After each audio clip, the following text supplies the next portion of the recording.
Hi everyone, today we will talk about how to fix or how to solve the problem of logout on the application of CapCut.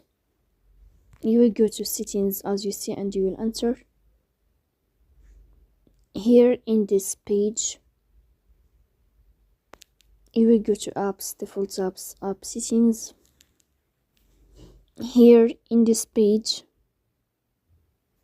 you will search about the application of CapCut and you will enter. Here in this list of app info, you will go to first stop and you will click OK. Here you will enter the storage, and then here you can click on clear cache to fix that problem. In the end, you can turn off your phone and you can restart your phone again. So please don't forget to support us by like and subscribe. See you next time, and thank you for your watching and your attention.